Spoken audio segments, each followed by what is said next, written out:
ان الحمد للہ والصلاۃ والسلام علی رسول اللہ، اما بعد۔ انکار حدیث کی قدیم اور جدید صورتیں، اس حوالے سے یہ سیریز جاری ہے۔ ایک نئے ایپیسوڈ کے ساتھ آپ کی خدمت میں حاضر ہیں، اور اس وقت ہمارے اس پینل کے اہم رکن مولانا محمد حسین میمن حافظہ اللہ، جو میڈیا پر ایک نام ہے اور تحقیق کی دنیا کے ایک چمکتے ستارے ہیں، وہ موجود ہیں۔ ہم ان سے کسب فیض کرتے ہیں۔ شیخ السلام علیکم ورحمۃ اللہ وبرکاتہ۔ کیسے ہیں آپ؟ خیریت سے ہیں؟ الحمدللہ، ماشاء اللہ، تبارک اللہ۔ آمین۔ شیخ صاحب، ہماری جو گفتگو چل رہی تھی، جو پچھلے ایپیسوڈز میں چلی، اور جو رخ پہنچا تھا بات کا، وہ یہ تھا کہ آپ نے منکرین حدیث کی 3 بنیادی قسمیں بیان کی۔ ایک ہے جو مطلق انکار کرتے ہیں کہ حدیث ہے ہی نہیں، اس کی کچھ نعوذ باللہ وقت یا حیثیت یا اہمیت ہے ہی نہیں، بس قرآن کافی۔ ایک تو یہ۔ دوسرا گروپ وہ ہے جو کہتے ہیں کہ اگر قرآن مجید کے خلاف ہوگی حدیث تو ہم نہیں مانیں گے۔ بظاہر یہ بڑا اچھا لگتا ہے، تو اسی پہ ہماری بات پہنچی تھی۔ تیسری قسم جو ہے اس پہ ہم بعد میں آتے ہیں، وہ عقل کی وجہ سے یا سائنس کی وجہ سے جو احادیث کا انکار کرتے ہیں۔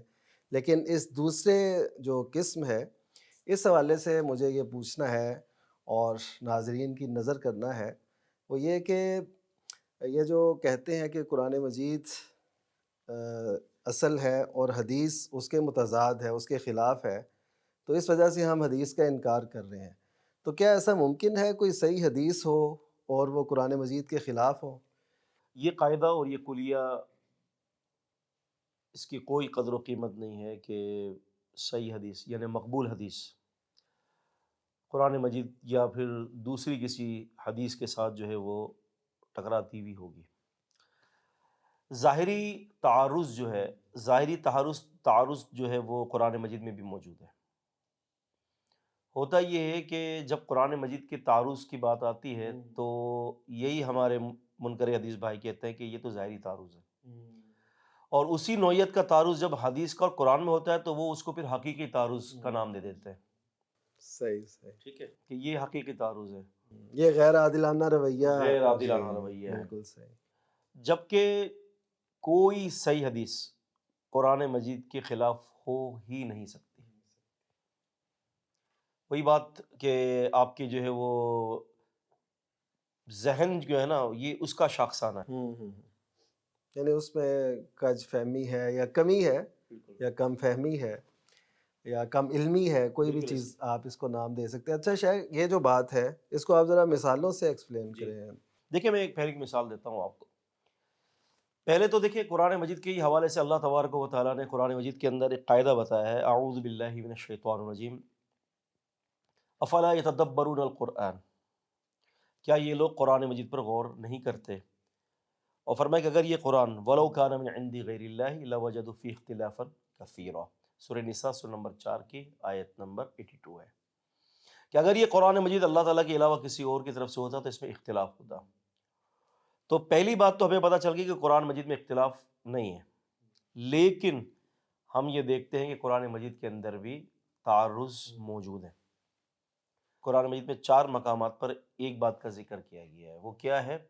اللہ تعالیٰ فرماتے ہیں کہ وما ارسلنا من قبلک من رسول، کہ ہم نے آپ سے پہلے کوئی رسول نہیں بھیجا، الا رجالا نوحیہ الیہ، مگر آدمیوں میں سے بھیجا ہے۔ 4 جگہوں پر ہے۔ ایک اس کی پہلا مقام جو ہے یہ آپ کا سورہ انبیاء سورہ نمبر 21 کی آیت نمبر 7، سورہ انبیاء سورہ نمبر 21 کی آیت نمبر 25، اور سورہ نحل سورہ نمبر 16 کی آیت نمبر 43 ہے، اور سورہ یوسف سورہ نمبر 12 کی یہ آیت ہے۔ تو وہاں پر اللہ تعالیٰ فرماتے ہیں کہ ہم جب وحی اتارتے ہیں تو وہ ہم الا رجالا نوحیہ الیہ، آدمیوں پر وحی اتارتے ہیں۔ لیکن جب ہم سورۃ القصص سورہ جو پڑھتے ہیں تو سورہ نمبر 28 سے یہ ابتدائی آیت میں اللہ تعالیٰ فرماتے ہیں کہ وَأَوْحَيْنَا إِلَىٰ أُمِّ مُوسیٰ، ہم نے موسیٰ کی ماں پر وحی کی۔ اب تعارض تو آ گیا نا، وہاں فرمایا ہم مردوں پہ وحی اتارتے ہیں، یہاں اللہ پاک نے فرمایا کہ ہم نے جو ہے موسیٰ کی ماں پر وحی اتاری. تو دیکھا جائے تو بظاہر تو یہ تعارض موجود ہے. تو اللہ تعالیٰ نے کون سے تعارض کے بارے میں یہ فرمایا ہے کہ اس میں تعارض نہیں ہے؟ کون سا تعارض ہے وہ؟ جو حقیقی ہے.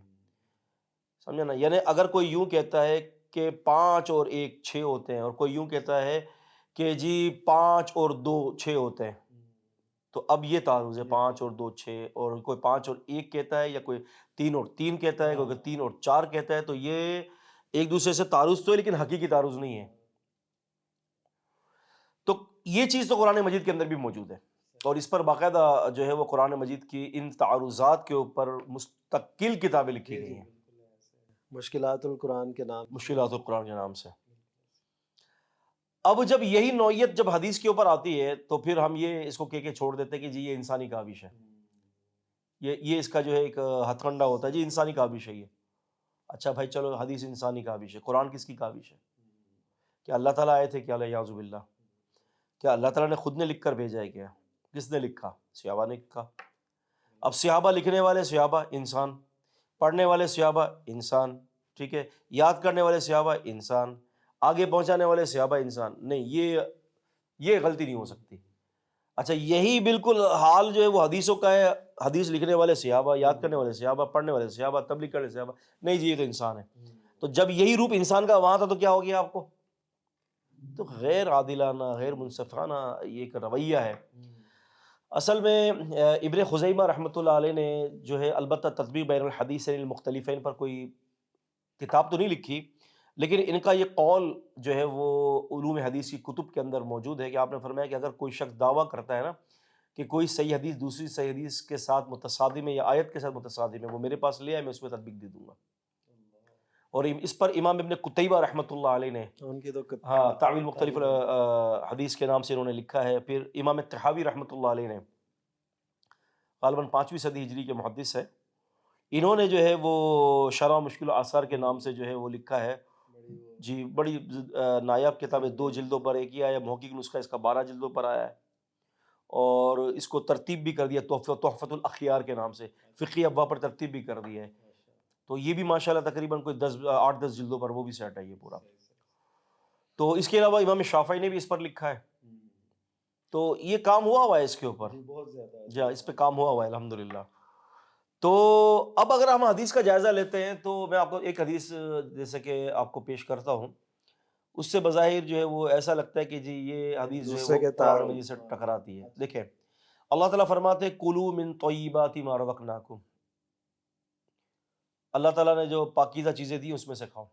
ٹھیک ہے، تو یہ آیت قرآن مجید کی موجود ہے، اور حدیث میں آتا ہے صحیح بخاری کی کتاب الطب کی فتح الباری کے ساتھ جلد نمبر 10، اور حدیث کا نمبر ہے 5686. اس میں یہ آتا ہے کہ قبیلہ بنو عقل اور اورینا کے لوگ کچھ نبی علیہ السلام کے پاس آئے تھے. تو ہوا یہ تھا کہ وہ بیمار ہو گئے، تو رسول اللہ صلی اللہ علیہ وسلم نے ان کی بیماری کو دیکھا تو آپ نے فرمایا وشربہم ابوالیہا و البانیہا، کہ ان لوگوں کو اونٹنی کی پیشاب اور اونٹنی کا دودھ پلا دو. اب یہ جب ان کو یہ دودھ پلایا گیا، اونٹنی کی پیشاب پلائی گئی، اونٹنی کا دودھ پلایا گیا، وہ ٹھیک ہو گئے. اور پھر یعنی آگے خاص ایک مقدار جیسے وہ اس کا. جی ابن حجر نے فرمایا کہ استسقاء کی بیماری ہو گئی تھی. اس کو موجودہ میڈیکل لینگویج کے اندر اس کو پلورل ایفیوشن کہا جاتا ہے یا ایسائٹیس کہا جاتا ہے، پھیپھڑوں میں پانی بھرنا یا پیٹ میں پانی بھرنا. ٹھیک ہے، اب یہ حدیث جو ہے منکر حدیث لائیں گے. ایک عام آدمی جو ہوتا ہے لیمن، اس کو بندہ آپ کہے کہ بھائی کیا نبی صلی اللہ علیہ وسلم کسی کو پیشاب پلا سکتے ہیں؟ ہندو پلاتے ہیں، نہیں ایسا کیسے ہو سکتا ہے، ہم مانتے نہیں ہیں. دیکھو صحیح بخاری میں، نہیں میں تو نہیں مانتا اس کو. تو بھائی صحیح بخاری ہے ہی ایسی کتاب، نعوذ باللہ. بس ایک عام آدمی کو ایسی بات کہی تھی، بس ختم، کام چل گیا. تو اب جب میرا اپنا ایک ذاتی تجربہ ہے کہ کوئی شخص اگر ایک دفعہ کسی قرآن مجید کی آیت یا کسی حدیث کا انکار کی جرت کر لیتا ہے نا ایک دفعہ، تو پھر بعد میں اس کو پریشانی نہیں ہوتی. یہ ساری پریشانی پہلی دفعہ میں ہی ہوتی ہے. ایک دفعہ بندہ جب شراب پی لیتا ہے نا اور منہ لگا لیتا ہے تو ساری ایمان کی جھگڑا جو ہے اس کا اور اس کے ایمان کا جھگڑا پہلی دفعہ میں ہے. جب دوسری دفعہ پہلی دفعہ پھر تو آپ بس پیتا ہی رہے گا، اب تو کوئی پرابلم ہی نہیں ہے. اس کو پتا ہے کہ اب مجھے کچھ نہیں ہوا، پتہ نہیں کیا ہونا تھا، کچھ بھی نہیں وہ ہوا. خطرہ اور خدشہ نکل گیا. تو یہ نہیں دیکھتے کہ جتنے بھی ایسے لوگ آئے گمراہ کن، ان کو اللہ تعالیٰ نے مہلت دی، بالکل ایسا ہی ہے. تو یہ تو دلیل نہیں بنتی لیزدادوا اسما ولہم عذاب مہین. تو اب یہ بتاتے ہیں، اب عام آدمی جو ہوتا ہے، بلکہ بہت سارے لوگ پڑھے لکھے لوگ اس میں آ گئے سر. بڑے بڑے پروفیسرز کو میں نے دیکھا ہے کہ وہ انکار کرتے ہوئے نظر آتے ہیں. ہاں، ایک صاحب ملے اتفاقی، اچانک مل گئے ایک بک اسٹال پر مجھے، پروفیسر تھے. تو انہوں نے کہا کہ کوئی ایسی کتاب ہے جو صحیح بخاری کے خلاف لکھی گئی ہو. اچھا اچھا، آپ کے کان میں یہ آواز پڑی. میں وہاں ہمارے یہاں کراچی کے اندر، میں نے کہا صحیح بخاری کی کتاب لکھی ہو. تو پھر میں نے نا جان بوجھ کے میں نے کہا یار کوئی ایسی کتاب ہے جو قرآن کے خلاف لکھی گئی ہو. اب وہ پریشان شاپ کیپر، ایک بخاری شریف کے خلاف مانگ رہا ہے اور ایک قرآن کا. تو اس نے پھر مجھ سے مخاطب کیا کہ ایسے کیوں مانگ رہے ہیں. میں نے کہا میں یہی تو پوچھنا چاہ رہا تھا، اس لیے تو میں نے یہ کتاب مانگی تھی کہ آپ ایسی کیوں مانگ رہے ہیں. تو میں نے کہا سر ایسی کوئی حدیث ہی نہیں ہے جو قرآن مجید کے خلاف ہو، آپ کیوں فکر کرتے ہو؟ بولے نہیں ہے نا. میں نے کہا اب دکھا دیں آپ. بولے بہت ساری حدیث ہے. بات چل پڑی، ابھی وہیں کھڑے کھڑے چل پڑی، بہت ساری ایسی حدیثیں ہیں. میں نے کہا سر پلیز، میں نے کہا آپ تو ماشاء اللہ پڑھے لکھے ہیں، میں نے کہا میں تو ایک عام سا آدمی ہوں، میں نے کہا کوئی ایک حدیث دکھا دیں کہ جو قرآن مجید کے خلاف ہو، ایک، اتنی ساری نہیں. اچھا اسٹائل ان کا یہ تھا، لو اس میں اتنی اوریانی بھری پڑی ہے بخاری شریف میں. ہاں میں نے کہا ایک دکھا دیں کون سی ایسی اوریانی ہے. وہ نہیں ہے امی عائشہ رضی اللہ تعالیٰ عنہ کی اس کا واقعہ، وہ انشاءاللہ ہم اگلے اپنی قسط میں انشاءاللہ ریکارڈ کروائیں گے اعتراضات کے جوابات پہ. تو میں نے کہا اچھا اچھا اچھا اچھا، میں نے کہا اس لیے میں نے کہا یہ حدیث قابل قبول نہیں کہ اس میں اوریانی ہو رہی ہے، تھوڑا سے سیکس کے مسائل. ہاں نا، اور نہیں تو کیا. میں نے کہا ترجمہ کیجیے گا ذرا اس کا، نساء حرث لکم فأتوا حرثکم انا شئتم. ترجمہ کیجیے گا. وَيَسْأَلُونَكَ عَنِ الْمَحِيضِ قُلْ هُوَ أَذًى فَاعْتَزِلُوا النِّسَاءَ فِي الْمَحِيضِ. میں نے کہا ذرا کیجیے گا ترجمہ. تو آپ اس سے کیا لینا چاہتے ہیں؟ میں نے کہا میں وہی لینا چاہ رہا ہوں جو آپ نے بھی لیا ہے بخاری شریف کی حدیث سے. تو اب یہ کیا ہوتا ہے کہ پھر عام آدمیوں کو اس طرح سے جو ہے جھانسا دیا جاتا ہے. اب یہ آپ دیکھیں بھی جس کو کہتے کہ نبی علیہ السلام نے ناپاک چیز پلا دی. حالانکہ پہلی بات تو یہ ہے کہ خورد و نوش کے جانوروں کی پیشاب نجس نہیں ہوتی، جو خورد و نوش کے جو جانور ہوتے ہیں. دوسری بات یہ ہے کہ ہمیں پہلے اس کا کانٹیکس دیکھنا چاہیے کہ نبی صلی اللہ علیہ وسلم نے پیشاب کیوں پلوائی. تو اس کا پس منظر یہ سامنے آتا ہے کہ ان کو جو ہے وہ بہت شدید تکلیف تھی، اور قرآن مجید نے 4 مقامات پر 4 چیزوں کو مطلق حرام قرار دیا ہے. اب ہمیں یہ بات پتہ چلتی ہے کہ انما حرم علیکم المیتۃ والدم، سورہ بقرہ کی آیت ہے کہ 4 چیزیں حرام کر دی، پھر فرمایا کہ فمن استر غیر باغ ولا عاد فلا اثم علیہ ان اللہ غفور رحیم. جو لاچار ہو جائے، مجبور ہو جائے، اگر ان 4 چیزوں میں سے کھا لے تو اس کے اوپر گناہ نہیں ہے. حلال نہیں ہوگی لیکن گناہ نہیں ہے. تو کیا یہ بیماری کہ جو رسول اللہ صلی اللہ علیہ وسلم نے ان کو اونٹنی کی پیشاب پلوائی تھی اور دودھ پلوائی تھی، یہ کون سی نوعیت کی بیماری تھی؟ کیا وہ کھانسی اور نزلے والی بیماری تھی؟ تو اس کے لیے جب ہم دیکھتے ہیں تو یہ پلورل افیشن اور اسائٹیس کی جو بیماری ایسی تھی کہ میں نے باقاعدہ آغا خان ہاسپٹل کا میں نے وزٹ کیا تھا. جی میں تقریباً 15 سال پہلے میں وہاں گیا تھا اور باقاعدہ وزٹ کیا تھا. ایک بچی تھی تقریباً 19 سال کی، غیر شادی شدہ بچی، اس کے پھیپھڑوں میں پانی بھر چکا تھا، یہی بیماری. اور باقاعدہ اس کے کندھوں کے نیچے اور پھیپھڑوں کے پاس جو ہے آدھی انچ کے جو ہے وہ پائپ اندر ڈال کر سوراخ کر کے سرنج کے ذریعے پانی جو ہے وہ کھینچا جا رہا تھا. آپ یقین مانیں وہ 18-19 سال کی بچی وہ ایسی ہو گئی سکڑ کے کہ جیسے کہ کوئی 7 یا 8 سال کی بچی، اور وہ تڑپتی تھی اس کو جب اس کا جو پروسیس جو چلتا تھا، اتنی شدید تکلیف. تو میں نے یہ دیکھا نا، تو میں نے کہا کہ اللہ واقع میں آپ رب العالمین ہیں اور آپ کے نبی رحمت اللہ عالمین ہیں. میں کہا یہ لوگ نہیں سمجھتے. لیکن اب کیا بتائیے کہ کیا قرآن مجید نے جو یہ فرمایا کہ فمن استر غیر باغ ولا عاد فلا اثم علیہ، لاچاری کی کیفیت میں اگر نبی پاک صلی اللہ علیہ وسلم نے، چلے تھوڑی دیر کے لیے مان لیتے ہیں کہ بول و براز آپ کی نزدیک نجس ہے، آپ کے نزدیک، ٹھیک ہے نا، یہ نہیں لائٹ آف قرآن سے حدیث نہیں، آپ کے نزدیک، تو پھر بھی یہ حدیث قرآن مجید کے ساتھ تعلق رکھتی ہے فمن استر کے قاعدے میں.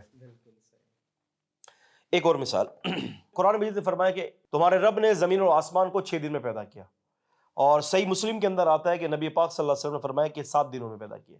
یعنی وہ 7 دن گنتی کے نہیں بن رہے لیکن کاؤنٹنگ سے 7 دن بن رہے ہیں کہ پھر جمعے کے بعد جو ہے نا شام کو پھر جو ہے وہ ایک اور جو ہے وہ کام کیا گیا. یہ ٹوٹل 7 دن بنتے ہیں. اب منکر حدیث کہتے ہیں کہ دیکھو قرآن کہہ رہا ہے 6 اور وہ حدیث کہہ رہی ہے 7. اب اس میں تطبیق دیتے ہیں، تو اگر ہم غور کرتے ہیں، بیٹھ کر فکر کرتے ہیں، تو اس کی تطبیق کی صورت بنتی ہے۔ اب وہ اصل کیا میں بن یہی وہ رہی؟ بات ہے نا جو بالکل ان کو وہ سمجھ نہیں آتی۔ بالکل ایسا ہی ہے۔ بالکل صحیح۔ یہاں سے دراصل نبی پاک صلی اللہ علیہ وسلم کرسچینٹی کا رد کر رہے ہیں۔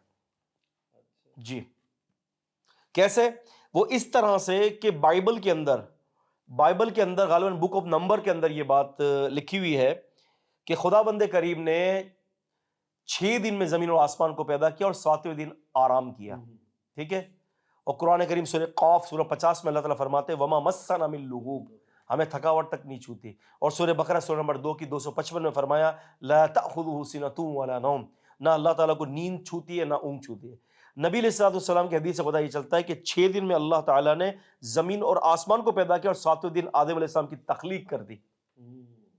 7ویں دن آدم علیہ السلام کی تخلیق کی ہے۔ اور ویسے بھی آدم علیہ السلام تو جنت سے آئے تھے، وہ زمین اور آسمان کے درمیان جو ہے وہ ان چیزوں کے بارے میں ذکر کیا جا رہا ہے کہ جو زمین اور آسمان کے درمیان کی چیزیں بنائی گئی ہیں، اور آدم علیہ السلام کو ایک اسپیسیفک کنڈیشن قرار دے کر عیسائیت کا نبی پاک نے رد کر دیا کہ وہ کہہ رہے ہیں آرام کیا، نبی پاک فرماتے ہیں نہیں، آرام اللہ کے لیے نہیں، اللہ تعالیٰ نے اس وقت آدم علیہ السلام کی تخلیق کی۔ جب وہ مٹی کا وہ پتلا بنایا گیا تھا وہ کہاں تھا؟ وہ جب مٹی کا پتلا بنایا گیا تھا تو وہ کہاں تھا؟ وہ کیا زمین اور آسمان کے درمیان تھا؟ باہر تھا۔ اسی لیے اب یہ اس کے تعرض نہیں جاتی۔ وَإِذْ قَالَ رَبُّكَ لِلْمَلَائِكَةِ بات ہو گئی یہ آسمان اور زمین اور اس کے درمیان جو کچھ۔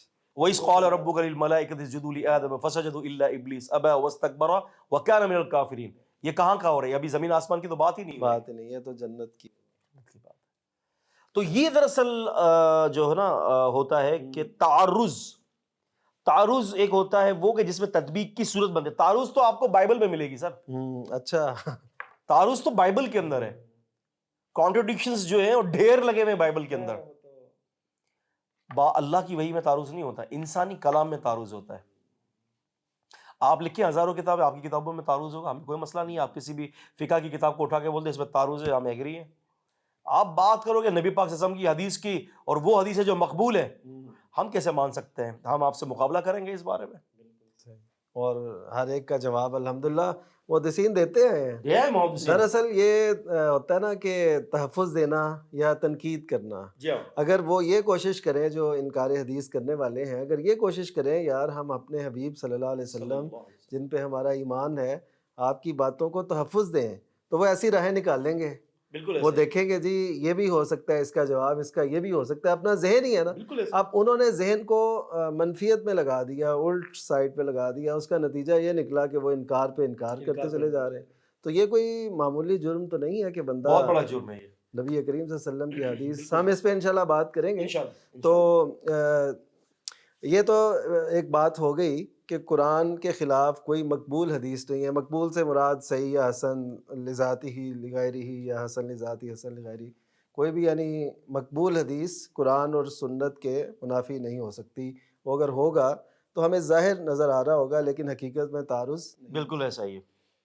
اچھا شیخ یہ بتائیے کہ اب وہ تیسری قسم جو ہم نے پچھلے ایپیسوڈ میں چھوڑی تھی، وہ ایک اہم پہلو ہے، اہم بات ہے، اور خصوصاً یہ سائنسی دور میں جب ہر کوئی فلسفہ پڑھتا ہے، سائنس پڑھتا ہے، تو اس کے ذہن میں کئی اشکالات ہیں حدیث کے متعلق اور کئی باتیں ایسی، تو اس کی وجہ سے کئی لوگ انکار بھی کر دیتے ہیں اور اس کو بہت معمولی سمجھتے ہیں۔ تو اس حوالے سے رہنمائی فرمائیے کہ کیا ہم صورت اختیار۔ سائنس کے حوالے سے پہلی بات تو میں یہ آپ کو کہنا چاہوں گا کہ جو لوگ سائنس کو آتھنٹک مانتے ہیں نا، دراصل ان کے غلامی والے ذہن ہیں۔ جی وہ ان کو بڑا سمجھتے ہیں اور ہماری تعلیمات کو گھٹیا سمجھتے ہیں، وہ اسی لیے یہاں سے یہ اسٹیپ اٹھاتے ہیں۔ اس پر ہم بعد میں بات کرتے ہیں، پہلے آتے ہیں عقل پر، کیونکہ عقل ہی کو بڑا سمجھ کر پھر سائنس میں آیا جاتا ہے۔ ہم عقل پر بات کرتے ہیں۔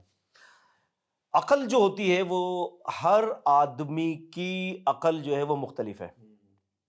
آپ کی عقل مختلف ہے، ان کی عقل مختلف ہے، میری عقل مختلف ہے، جہاں کے لوگوں کی سب کی عقلیں جو ہیں ان کے سوچنے کا زاویہ، سوچنے کی نسبت، سوچنے کا مدار، اس کا سانچہ، اس کا ڈھانچہ، اس کا فہم، اس کا ادراک سب کا مختلف۔ بالکل ایسے ہی ہے۔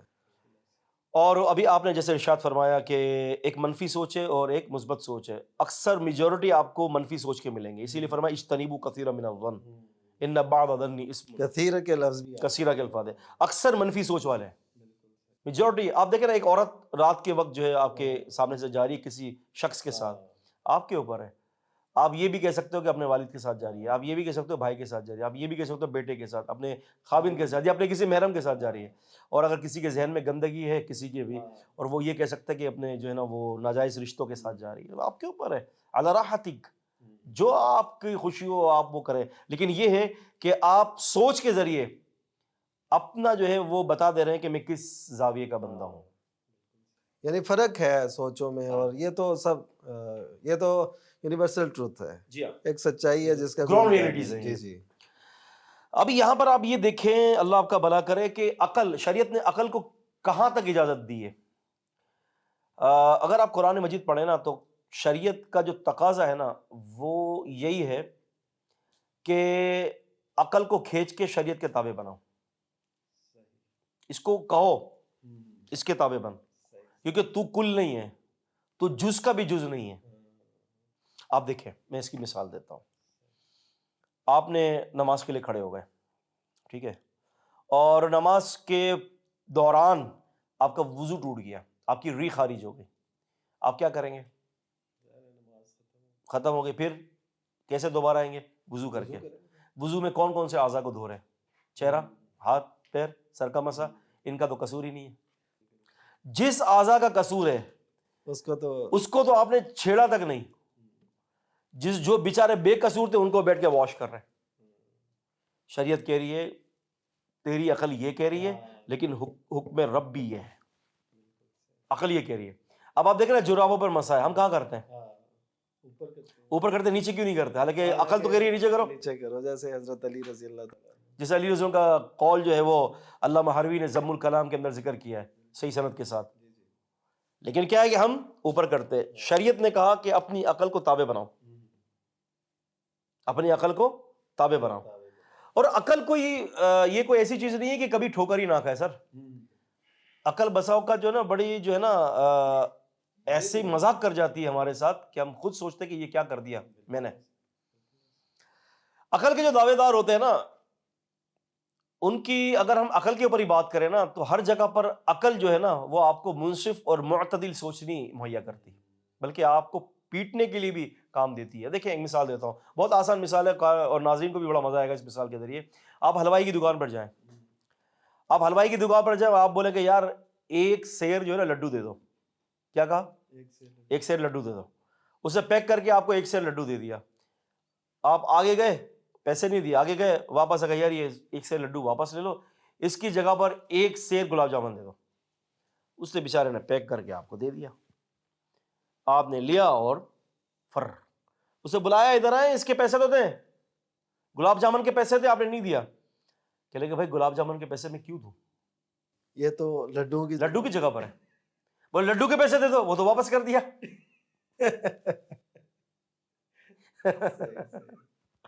تو اب یہ دیکھیں نا، آپ کے لاجک تو یہ بن رہی ہے بالکل ٹھیک کہہ رہا ہے، لیکن شریعت کہتی ہے کہ دھوکہ دے رہا ہے. شریعت کیا کہہ رہی ہے؟ دھوکہ دے رہا ہے. یعنی عقل سے ناجائز. اب چلیں نا ایک اور مثال لینا. چلے عقل کی جگہ بات کر رہے ہیں، یہ کمرہ ہے ہمارا، ایک اسٹوڈیو ہے نا، اسٹوڈیو روم ہے یہ. اس کو ہم ایسا کرتے ہیں کہ اس کی تعمیر کے لیے جو ہے نا ہم 1 مہینے کا ٹائم دیتے ہیں، اور اس کے لیے جو ہے نا ہم 10 مزدور لے لیتے ہیں. تو 10 مزدور کہتے ہیں کہ بھائی آپ ایک کام کرو کہ 1 مہینے کے اندر اس کو بناؤ. اگر ہم 10 کی جگہ پر 20 مزدور لگائیں اور ہم 15 دن کا ٹائم دیں تو کمرہ بن سکتا ہے؟ بن سکتا ہے. اچھا 20 کی جگہ پہ ہم 40 کر دیں، اور ہم 15 دن کی جگہ پر جو ہے نا ہم ان کو کیا کریں کہ 7.5 دن دے دیتے ہیں. بن سکتا ہے 40 مزدور. چلیں 7.5 سے 3.25 پر آ جائیں، ہم 40 کی جگہ پہ 80 کر دیتے ہیں. بن سکتا ہے؟ ابھی بھی بن سکتا ہے. ٹھیک ہے. اب ہم 3.25 دن سے جو ہے نا لے کر 1.25 پر آ جاتے ہیں. مثال کے طور پر 1.25 دن ہے اور 80 سے 120 کر لیتے ہیں. 8 اور 8 16 160. بھائی 160 مزدور لگا لیا ہم نے، بھائی 160 مزدور کام کریں. چلے اب بھی کچھ ہو سکتا ہے. آپ کہہ رہے کہ نہیں جی اور کم کرو. اب کیا ہو گیا کہ اب آپ کے پاس جو ہے نا جو ہے وہ صبح 8 بجے سے لے کر رات آپ کو جو 12 بجے تک کام کروانا ہے. آپ نے کہا کہ بھئی 160 کی جگہ پر جو ہے نا یہ اس کو ہم ڈبل کر لیتے ہیں، تو یہ ہو گیا آپ کو 320. آپ نے کہا نہیں یار یہ اور جلدی کروانا ہے. آپ نے 320 کی جگہ پر جو ہے نا آپ نے کیا کر دیا کہ 640 کر دیا. آپ نے کہا کہ وقت کم کر دو. اب آپ آ گئے 12 گھنٹے پر. آپ نے کہا نہیں یار اور کم کرو اور مجھے جلدی چاہیے. آپ نے 12 پر 6 گھنٹے پہ کر لیا اور آپ نے مزدور بڑھا لیے اور آپ نے مزدور کر لیا 800. پھر آپ نے کہا کہ مجھے اور جلدی چاہیے تو آپ نے 1.5 گھنٹہ کر لیا, آپ نے 1600 کر دیا. آپ نے کہا مجھے اور چاہیے, آپ نے پونا گھنٹہ کر دیا, آپ نے 3200 مزدور کر لیا. آپ نے مجھے اور جلدی چاہیے. اب عقل جو ہے حساب کتاب کر رہی ہے وہ بالکل ٹھیک آ رہا ہے اپنے لیول پر, مجھے اور جلدی چاہیے. آپ نے 3500 جو ہے وہ مزدور کر دی اور آپ نے کہا کہ مجھے جو ہے 3 گھنٹے میں چاہیے. آپ نے کہا نہیں اور 350, آپ نے 7000 مزدور کر لیے, مجھے 1.25 گھنٹے میں چاہیے. آپ نے کہا مجھے اور جلدی چاہیے اور مجھے جلدی چاہیے جو ہے نا. تو آپ نے کیا کیا کہ 14000 مزدور لگا لیے آپ نے جو ہے وہ پونے گھنٹے کے لیے. آپ نے کہا نہیں مجھے تو اور جلدی چاہیے. پونے گھنٹے سے جو ہے وہ آپ 10 منٹ پر آ جائیں اور آپ جو ہے وہ 28000 مزدور لگا لیں. ایمانداری سے بتائیے پونے گھنٹے کے اندر 28000 مزدور مل کر کمرہ بنا سکتے ہیں؟ آپ کی اور کم لے جائیں گے تو اور پھنسیں گے. صرف مزدور کھڑے ہونے کی جگہ ہوگی, کمرہ تعمیر کرنے کی جگہ نہیں ہوگی. لیکن عقل کا حساب کتاب بالکل ٹھیک آ رہا ہے. عقل اور جو ہے لیکن عقل یہ حقیقت کے خلاف جا رہی ہے. حقیقت میں ایسا نہیں ہو سکتا. بالکل سے جتنے بڑھیں گے اتنا کام بکھر جائے گا. بکھر جائے گا. آپ سمجھ رہے ہیں میری بات کو؟ تو ہاں یہ ہوتی ہے عقل. تو جس رب نے پیدا کیا وَلَقَدْ خَلَقْنَا الْإِنسَانَ وَنَعْلَمُ مَا تُوَسْوِسُ بِهِ نَفْسُهُ وَنَحْنُ أَقْرَبُ إِلَيْهِ مِنْ حَبْلِ الْوَرِيدِ إِذْ يَتَلَقَّى الْمُتَلَقِّيَانِ عَنِ الْيَمِينِ وَعَنِ الشِّمَالِ قَعِيدٌ. فرمایا ہم نے انسان کو پیدا کیا, ہم جانتے ہیں کہ اس کے سینے میں کیا وسوسے آتے ہیں, ہمیں پتا ہے کہ یہ مشین کیسے چلنے کی ہے. تو جس رب نے اس مشین کو پیدا کیا, جس رب نے اس عقل کو پیدا کیا, تو اس کے اوپر اتنا برڈن نہیں ڈالا اس رب نے. جتنا عقل برداشت کر سکتی ہے نا اتنا ہی رب العالمین نے غیب میں چیزیں رکھی ہیں. 80 قرآن مجید کی اگر آپ سمجھ لیں کہ 100 آیتیں نا مثال کے طور پر, تو 80 آیتوں کو بتا دیا آپ کے سامنے کر دیا, صرف 20% غیب میں رکھا ہے کیونکہ آپ کی عقل زیادہ برداشت نہیں کر سکتی. بالکل. اگر یہی دیکھیں عقل ہی کو آگے لے جانا ہوتا تو سیدنا ابراہیم علیہ السلام کہہ سکتے تھے وہ بیٹا جو بڑھاپے میں نے مانگ مانگ کے لیا, اب تو کہہ رہا ہے اسے قربان کر, تو کیوں؟ عقل تو یہ کہتی ہے نا. لیکن انہوں نے دیکھیں فوراً اس کو تعمیل میں لایا. نبی پاسم جب معراج پر سے تشریف لائے نا تو اس وقت بھی بڑے عقل پرست تھے, مادی عینک سے دیکھنے والے لوگ تھے, جس میں جو ہے ابو جہل سر فہرست تھا. کیا کہا تھا اس نے ابو بکر رضی اللہ عنہ سے؟ سنا کہ اب تیرے صاحب نے کیا کہا؟ پوچھا کیا کہا؟ تاکہ وہ کہہ رہے ہیں کہ ایک ہی رات کے حصے میں جو ہے وہ مکے سے بیت المقدس گئے. سر ہزاروں کلومیٹر کا آنا جانا ہے, اور اس وقت ٹریولنگ کی جو سہولیات تھی, خچر, گھوڑا, گدھا اور اونٹ, پاسبل ہی تھا کوئی جائے اور آئے. سفری گھوڑے پہ جائے گا تب بھی نہیں ہو سکتا, ممکن ہی نہیں تھا. بات سمجھ میں نہیں آ رہی تھی اس کی کیونکہ وہ عقل پرست تھا. ایک عقل پرست تھا اور ایک وحی پرست تھا. تو ابو بکر نے فرمایا کہ اگر اللہ کے نبی صلی اللہ علیہ وسلم نے کہا تو بالکل ٹھیک ہے. تو کہنے لگا کہ عقل سے تو سوچو, ایسا کیسے ہو سکتا ہے؟ تو کہنے لگا کہ میری عقل, ابو بکر کی عقل کے اندر یہ بات آئے کہ نہ آئے, عقل مانے کہ نہ مانے, ابو بکر کا ایمان مانتا ہے کہ اگر نبی پاک صلی اللہ علیہ وسلم نے یہ بات کہی تو حق کے سوا کچھ نہیں, ما یخرج منہ الا حق. تو عقل کا یہ زاویہ ہے. تو عقل جو ہوتی ہے نا, ابھی دیکھیں نا آپ آسمان کو دیکھ لیں, سائنس آپ کی, اب سائنس کرتے ہیں, واللہ سائنس نے آج تک آسمان کو قبول نہیں کیا. سائنس آج تک اللہ تعالیٰ کی ذات کو قبول نہیں کرتی. آپ کو معلوم ہے, نہ وہ فرشتوں کو قبول کرتی ہے, نہ وہ نبی علیہ السلام کو قبول کرتی ہے, نہ وحی کو. سائنس کی عقل سے بالا تر ہے یہ چیزیں. تو اگر سائنس ہی ہمارے نزدیک جو ہے وہ حق اور باطل کا معیار ہے تو پھر آپ اللہ تعالیٰ کا بھی انکار کریں. آج جو یہ ملحدین جو ہے وہ کہاں سے آئے؟ سائنس کو دیکھ کے تو اللہ تعالیٰ کا انکار کر رہے ہیں.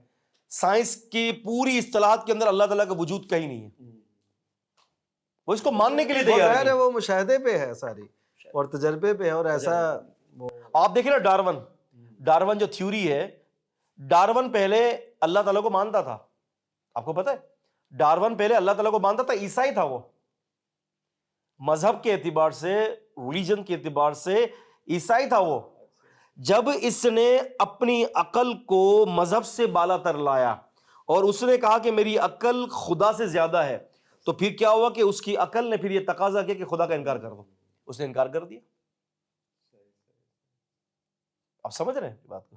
اب یہ عقل بڑی نہیں ہے اس کی, دراصل اس کی عقل جو ہے وہ گمراہیوں کی گھٹا ٹوپ اندھیریوں میں چلے گئی, جو اپنے خالق کا انکار کر کے بیٹھ گئی.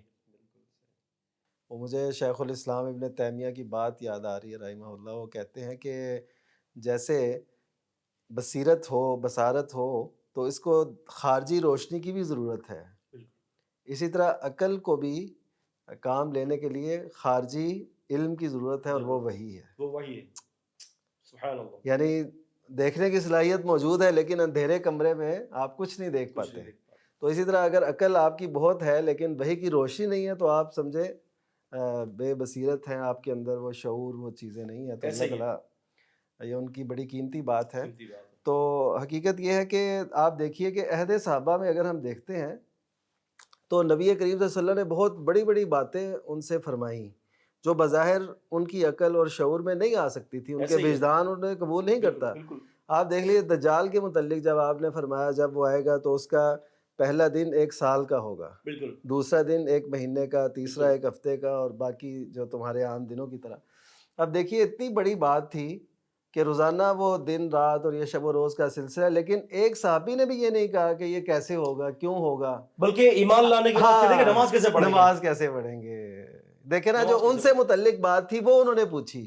جو بات تھی عقل سے، شعور سے تعلق رکھنے والی، اس کے متعلق نہیں کیا، کیونکہ آپ صلی اللہ علیہ وسلم فرما رہے ہیں. تو اس کا مطلب ہے کہ دین ہمیں یہ ضرور کہتا ہے کہ عقل اور تدبر سے کام لو. اچھا، اس سے مجھے جو بات ایک سمجھ آتی ہے وہ بڑی اہم ہے، وہ یہ ہے کہ یہ سارے نا تدبر قرآن، یہ ایک اصطلاح بن گئی، آپ جانتے ہیں.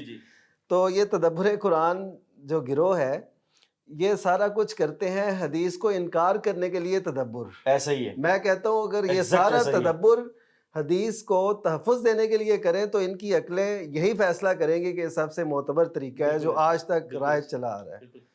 اور یہ جو ہے نا، اس کے اندر گلٹی محسوس کرتے ہیں، حدیث کو ماننے میں گلٹی محسوس کر رہے ہیں، جبکہ حدیث ہمارے تفاخر میں سے ایک بڑا فخر ہے.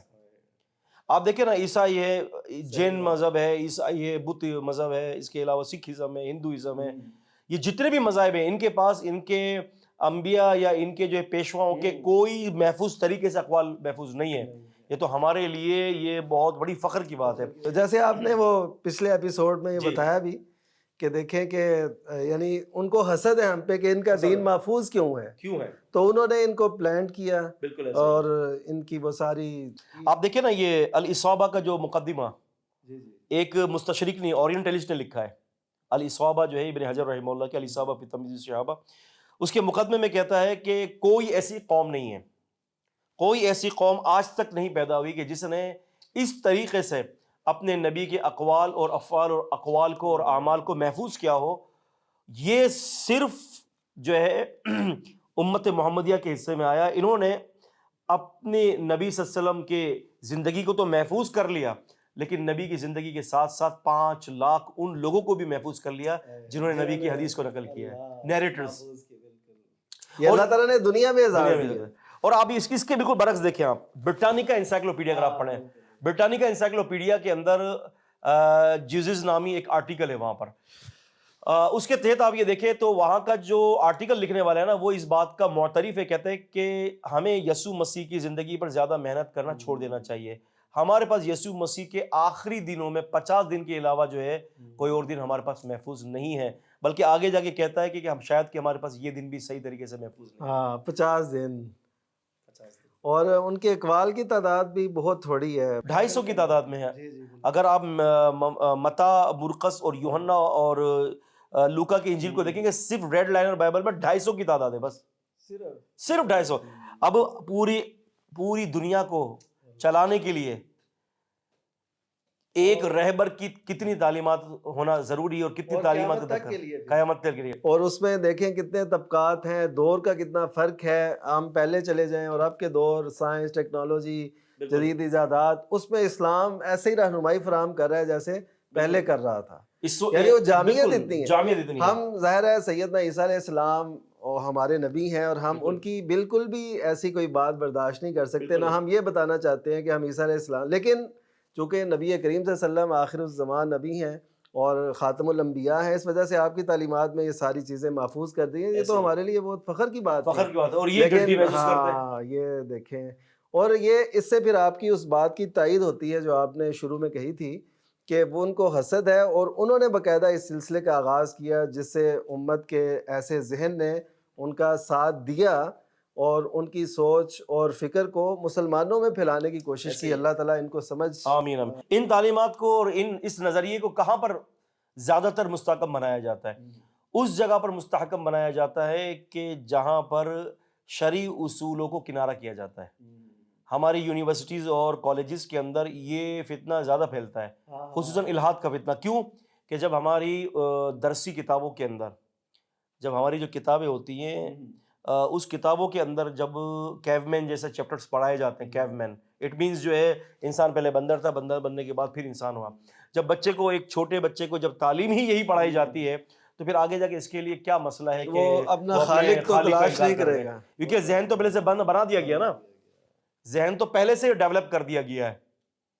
وہ اقبال نے کہا نا کہ پانی جو نہ ملا زمزم ملت سے اسے، زمزم ملت سے اسے پیدا ہے نئی پود میں الحاد کے انداز. یہ یعنی بڑی اچھی بڑی بات زبردست بات اور ہے. حقیقت یہ ہے کہ ہم زمزم ملت سے تو دور کر رہے ہیں. دیکھیں یہ جرم صرف انفرادی نہیں ہے، اب یہ بڑھ گیا ہے. اب اس کے شکار نوجوان نسل ہو رہی ہے. ان سب کی گمراہی جو ہے، ان کا رستے سے ہٹنا، یہ بھی ان لوگوں کے ذمے ہے. یہ بوجھ اٹھانے والے ہیں، یہ گمراہ کن ہے، گمراہ کرنے والے ہیں. اور جیسے حدیث میں بھی آیا کہ قیامت کے قریب آئیں گے بغیر علم، فتوے دیں گے علم کے بغیر، اور خود بھی گمراہ دوسروں کو بھی گمراہ. یہ تو حقیقت ہے کہ حدیث کی روشنی میں یہ وہ لوگ بھی اس سب میں بھی یہ لوگ بالکل ایسے ہی. اور علم بھی ان لوگوں سے حاصل کیا جا رہا ہے. اور یہ پیشن گوئی تھی امام عبداللہ بن مبارک رحمہ اللہ نے کتاب الزہد میں جلد نمبر 1 صفحہ اور حدیث نمبر 66 کے اندر نبی پاک صلی اللہ علیہ وسلم کے فرمان نقل کرتے ہیں کہ انا من اشراط الساعہ، قیامت کی نشانیوں میں سے ایک نشانی یہ ہے کہ صغیر لوگوں سے علم دین کو حاصل کیا جائے گا. صغیر سے مراد یا تو بدعتی ہیں یا بے دین ہیں. بالکل صحیح. اب آپ دیکھیں بے دین لوگوں سے جو ہے وہ علم کو حاصل کیا جا رہا ہے. ایک آدمی کو قرآن پڑھنا نہیں آ رہا، وہ آپ کو علم سکھا رہا ہے. شیخ بڑی الحمدللہ ایمان افروز گفتگو ہوئی اور اس میں بہت سے پہلو آ گئے، اور یقیناً ظاہر ہے اس میں بہت سے پہلو رہ بھی گئے ہوں گے. انشاءاللہ ہم کرتے رہیں گے. تو آپ ایک خلاصے کے طور پہ یعنی اس بات کو ذرا اس کا جو اگر خلاصے کو دیکھتے ہیں تو اس میں یہی ہے کہ انکار حدیث چاہے وہ قدیم ہو کہ جدید ہو، فتنہ چاہے کسی بھی سمت سے آئے، اس کی جو ہے وہ آماجگاہ ان 3 چیزوں کے اندر ہے. یا تو مطلق طور پر انکار کرے گا، یا پھر وہ بہانے بنا کر بھئی جو حدیث جو ہے وہ قرآن سے ٹکرا رہی ہے ہم اس لیے انکار کر رہے ہیں. یہ وہ لوگ ہیں جو اپنے آپ کو سیف سائڈ رکھتے ہوئے کر رہے ہیں، لیکن اور یہ زیادہ زیادہ زہرناک ہے. اور تیسرا وہ ہو جائے تو عقل پرست جو ہوتے ہیں کہ جو ہر بات میں عقل کو لاتے ہیں، لاجک عقل، اور پھر یا تو پھر اگر عقل کا جہاں فکرہ پرانا ہو جاتا ہے تو لوگوں کو مانوس کرنے کے لیے ماڈرن سائنس کا سہارا لیتے ہیں. تو دراصل بات یہ کہ تینوں ہی لوگ جو ہے نا وہ کسی نہ کسی حد تک، کسی نہ کسی درجے میں جو ہے وہ انکار حدیث کے اندر ملوث ہیں. یہ اس میں ایک الگ لوگ وہ بھی ہیں کہ جنہوں نے اصطلاحات کو بدلا. انشاءاللہ ہم کسی وقت اللہ تعالیٰ ہمیں موقع دے گا تو ہم اس بات کو بھی لیں گے کہ اصطلاحات کو بدلنے والا بھی منکرین حدیث اور ہوتا ہے. یہ جو اور یہ کون ہوتے ہیں؟ اصطلاحوں کی جنگ، جی اصطلاحوں کی جنگ. اور یہ کون لوگ ہیں انشاءاللہ تعالیٰ یہ بھی واضح کریں گے. اللہ تعالیٰ توفیق دے. تو ناظرین آپ نے دیکھا آج کی اس گفتگو میں بہت سے پہلو یقیناً آپ کے لیے نئے ہوں گے اور آپ کے ایمان اور یقین میں اضافہ کریں گے. ہم اصلاح چاہتے ہیں، ہم یہ چاہتے ہیں کہ جو ہمارے دوست بھائی امت کے لوگ فرد وہ اس رستے سے ہٹے ہیں تو ان کو واپس ہم نے اسی رستے پہ لانا ہے جو اصل رستہ ہے، جس میں ہمارا جو ہے تحفظ بھی ہے، ہماری کامیابی بھی ہے. اور ہمارے لیے بہت بڑی سعادت ہے کہ ہم نبی کریم صلی اللہ علیہ وسلم کی احادیث کا دفاع کریں، نہ یہ کہ ہم ان کو نعوذ باللہ کالعدم قرار دیں، ان کی حیثیت کم کریں اور شکوک و شبہات پیدا کریں. یہ تو منافقین کا کام تھا. عہد نبوی میں آپ دیکھ لیں، قرآن مجید میں بھی اللہ تعالیٰ نے اس کا ذکر فرمایا. تو یہ شکوک و شبہات پہ نہ جائیں اور نہ پیدا کریں. اللہ تعالیٰ ہمیں علم یقین پہ زندہ رکھے اور وحی کی روشنی میں ہمیں جینا نصیب کرے. آمین. تو اللہ تعالیٰ ایسے زہرناک اثرات سے جو ہمارے معاشرے میں پھیل رہے ہیں، اللہ تعالیٰ ہم سب کو اس سے محفوظ رکھے، ہماری نسل نو کی حفاظت فرمائے. اجازت دیجیے، پھر انشاءاللہ نئے ایپیسوڈ کے ساتھ دوبارہ ملیں گے. اللہ حافظ.